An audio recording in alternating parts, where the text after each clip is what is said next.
카네기 인간 경영 리더십에서 이런 글을 보았습니다.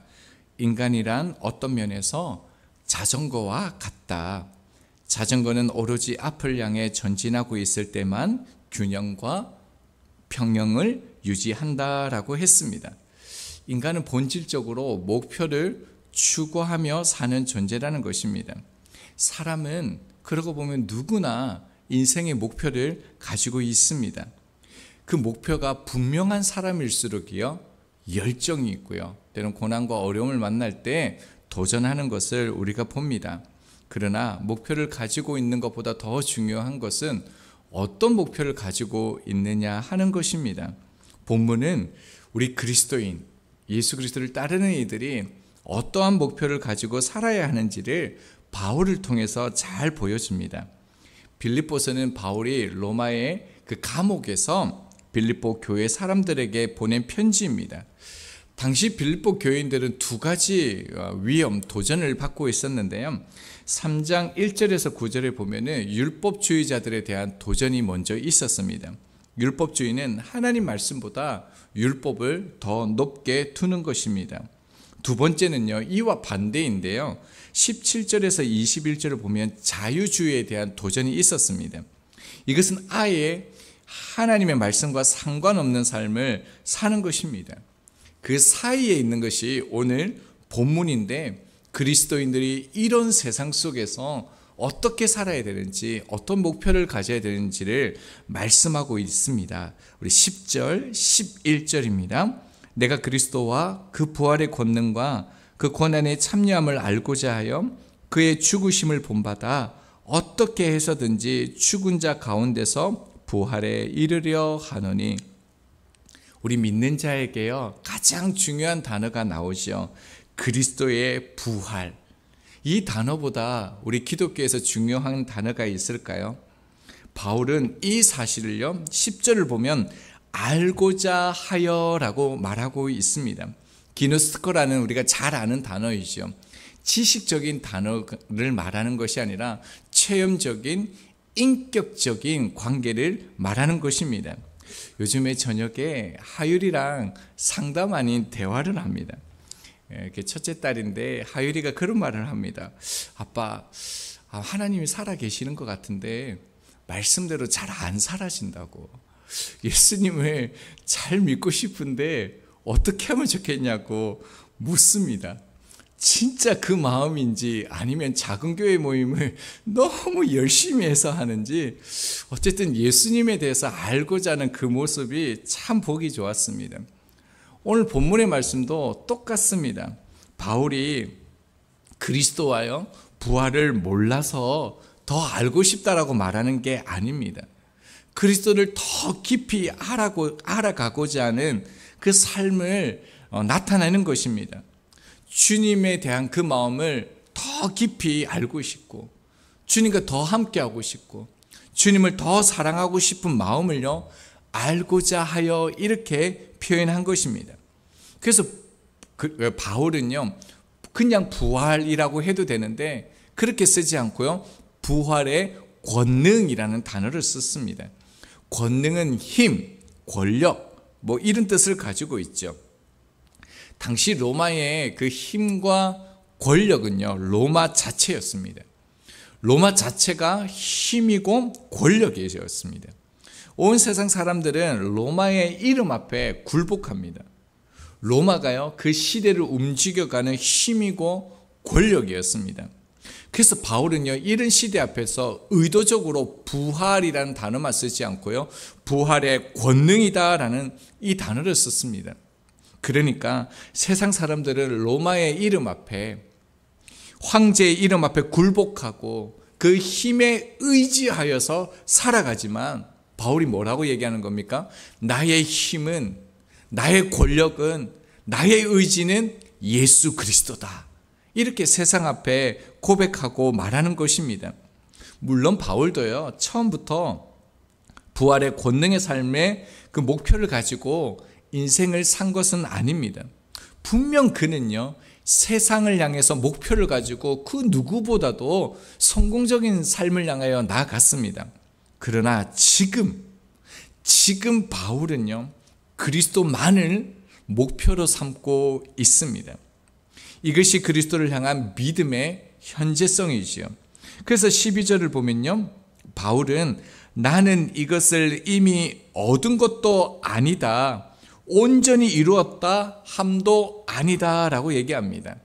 자칫 이 말씀을 보면서 우리가 구원과 연결해서 볼 수도 있는데 그런 말씀이 아닙니다.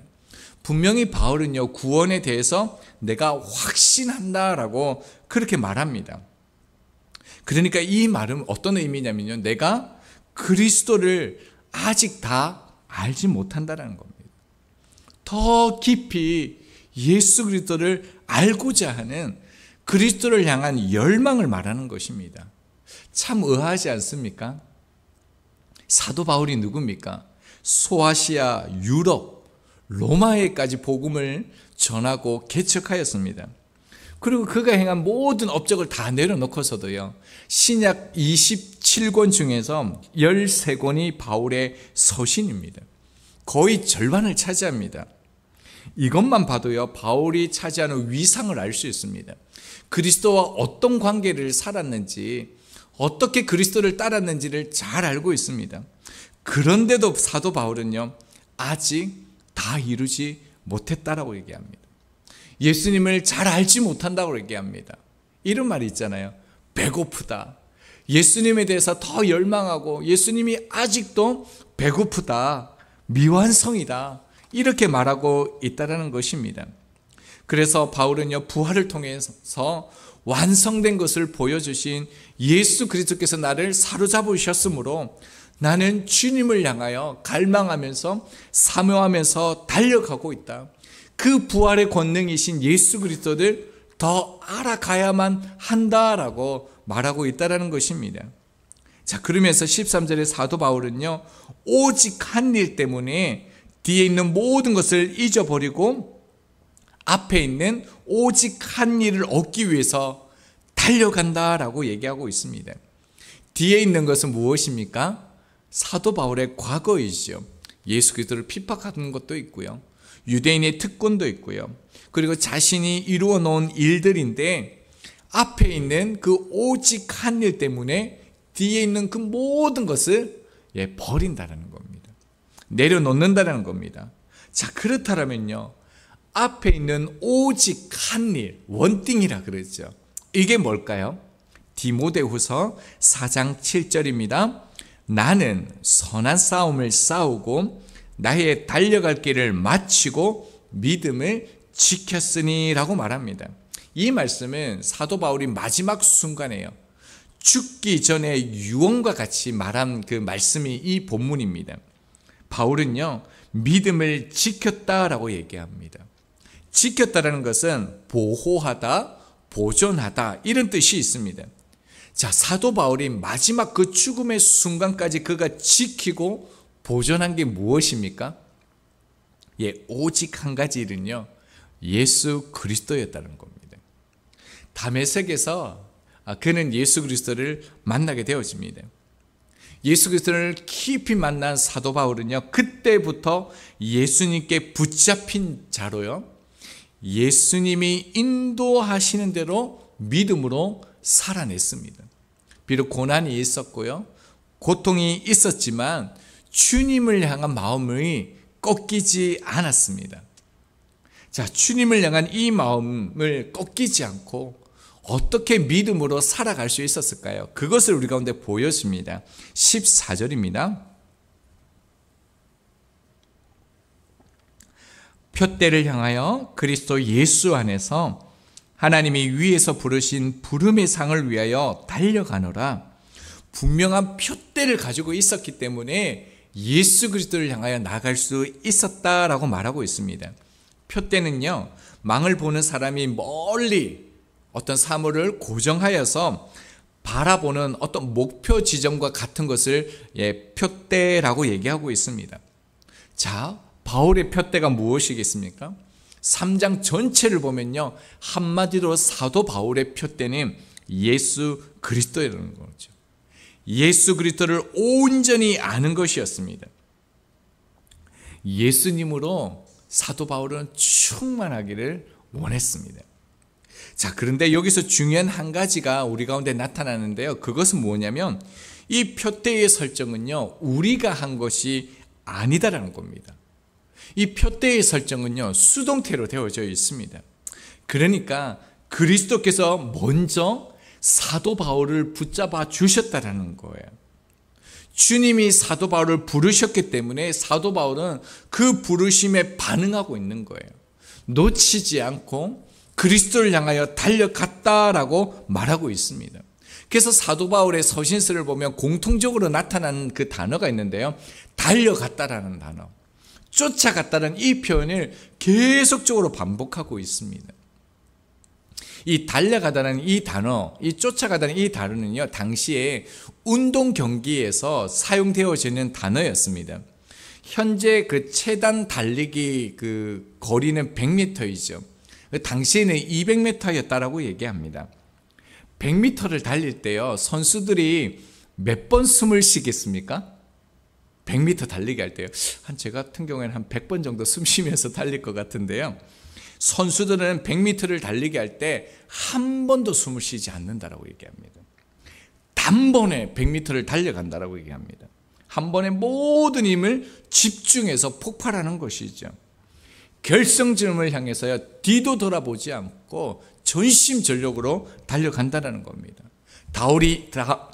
바울이요, 예수 그리스도를 향하여 그렇게 달려가고 있다는 거예요. 그런데 놀라운 것은요, 바울이 지금 나이가 61세, 60세 정도로 봅니다. 이미 자신의 몸도 가눌 수 없는 그런 상태입니다. 그리고 감옥에 갇혀 있고요, 언제 풀려날지도 모르고요, 빌립보서를 보면 이미 그 죽음을 예견한 그런 부분들도 있습니다. 그런데도 불구하고 이런 순간에서요, 바울은요, 그 표대를 향하여, 예수 그리스도를 향하여 달려간다, 쫓아간다, 이렇게 얘기하고 있습니다. 왜 그럴까요? 예수님처럼 되고 싶어서입니다. 예수님이 가신 길을 가고 싶었기 때문입니다.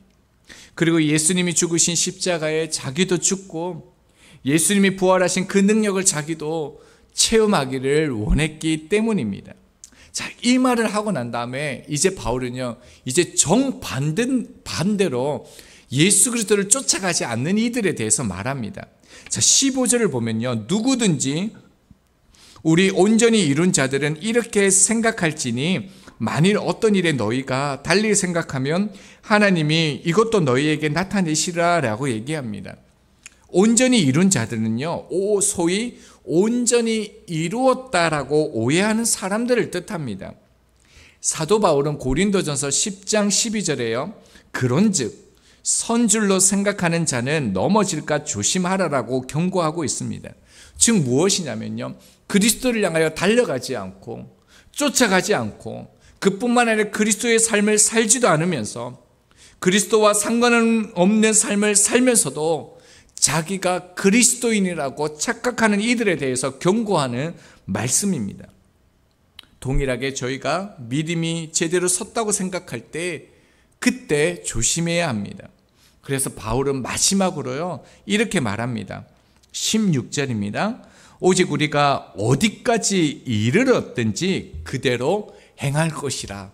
알 듯 잘 모를 듯 알쏭달쏭한 그런 말을 하는데요. 자, 그대로 행하라라는 뜻은요, 일치하여 행하라라는 뜻을 가지고 있습니다. 단순하게 얘기하면요, 그대로 행하라, 이 말은요, 기준을 삼으라는 겁니다. 기준을 흐트리지 말라는 겁니다. 어릴 적에 이런 게 있었거든요. 학교에서 그 운동장에서 조회하면 한 학생을 딱 지정해서 기준합니다. 그럼 그 학생이 기준하면 그 친구를 위주로 해서 이렇게 줄을 딱 맞춰서 그렇게 서지 않습니까? 마찬가지로 그리스도인은요, 이 기준을 흐트리면 안 된다는 거예요. 이 기준을 가지고 살아야 된다는 겁니다. 기준은 무엇입니까? 예수 그리스도라는 거예요. 우리는요, 예수 그리스도를 기준으로 살아야 합니다. 십자가 지신 예수님이 기준이죠. 그래서 예수님이 뭐라고 말씀하셨습니까? 내가 곧 길이요 진리다, 내가 기준이다 라고 얘기합니다. 말씀하셨습니다. 그리스도인은 세상 속에 주님을 기준으로 사는 사람들이라는 것이죠. 이제 말씀 적용하겠습니다. 기차는요, 트랙 위에 있는 한 잘 가고 있는 게 맞습니다. 좋은 풍경을 지나가기도 하지만요, 어두침침한 굴과 삭막한 곳을 지나가기도 합니다. 때론 기차는요, 위태로운 절벽 옆을 지나가기도 합니다. 그러나 기차가 선로 위를 달리고 있는 한 그 기차는 분명히 제대로 가고 있는 게 맞습니다. 우리의 기준, 인생의 그 기차는요, 부활의 권능이신 예수 그리스도여야 합니다. 사도 바울은 그리스도와 당신의 그 부활의 권능의 그 고난에 참여하고자 했습니다. 그 방법이 무엇입니까? 10절에요. 그의 죽으심을 본받는 것이라고 말하고 있습니다. 참 그러고 보면 신앙생활하는 게 참 어렵습니다. 말씀대로 사는 게요, 정말 어렵다라는 걸 많이 느끼고 있습니다. 여러분, 예수님도요, 주님이 되셔서 이 땅에 오신 것이요, 처음입니다. 예수님이 인간의 몸으로 성육신하신 것, 육신의 몸을 가지고 사신 것, 십자가를 지신 것, 사랑하는 아버지 하나님과 단절되신 이 모든 것이요, 이전에 경험했던 것이 아니라 처음이셨습니다. 그럼에도 불구하고요, 예수님은 언제나 하나님 아버지를 바라보면서 다 이루었다 말씀하셨습니다. 바울 또한 그의 사역이 처음이었습니다. 오히려 바울은 예수님을 믿는 자를 죽이고 핍박하는 자였습니다. 그러나 지금은요, 그의 마지막 사역 여정에 있음에도 불구하고 여전히 예수님을 바라보면서요, 여전히 예수님처럼 살고 있고 예수님처럼 죽기를 원합니다. 그 이유일까요? 우리 3장 8절을 보면 이렇게 말씀합니다. 또한 모든 것을 해로 여김은 내 주 그리스도 예수를 아는 지식이 가장 고상하기 때문이라. 나의 삶의 존재 목적은요, 예수를 알아가는 것이기 때문입니다. 누구보다도 그리스도에 대해서 많이 알고 경험했던 그였지만 그리스도를 아는 지식을 향한 열망과 열정을 우리 가운데 소개하고 있습니다. 그토록 수많은 위험과 고난과 죽음 앞에서도 어디서부터 바울은 이러한 동기가 생겼을까요? 중요한 것은요, 바울이 이렇게 살았던 것은 다메섹에서 그 예수님을 만난 그 체험 때문이 아니다라는 것입니다. 그가 지금 이렇게 그 죽음 앞에서도 그리스도를 향한 열망을 가졌던 그 이유는요, 그가 사도 바울이 되어졌기 때문에 하나님 앞에 그런 위대한 자리를 섰기 때문이 아니다라는 겁니다. 바울이 우리 가운데 뭘 말하고 있습니까? 내가 이런 삶을 살아갈 수 있는 것은 지금 내 삶에 예수를 아는 지식으로 인해서 나는 지금 이렇게 살아갈 수 있다라고 말하고 있는 것입니다. 과거의 신앙이 중요한 게 아니라는 겁니다. 과거에 어떤 놀라운 신앙의 체험을 한 게 그 고백이 중요한 게 아니라는 겁니다. 바로 지금 내가 예수님을 향해 어떤 고백을 하느냐가 주님을 위한 오늘의 삶을 살 수 있게 되는 것입니다. 믿음은 현재성입니다. 믿음은 언제나 지금 바로 이 순간입니다. 오늘 나의 삶에 예수님이 어떤 분이신지를 우리는 대답해야 합니다. 그 대답은요, 머리로만 대답이 아니라 우리 삶으로 대답해야 합니다. 그렇다면 저희들도요, 예수님처럼, 바울처럼 그렇게 살 수 있습니다.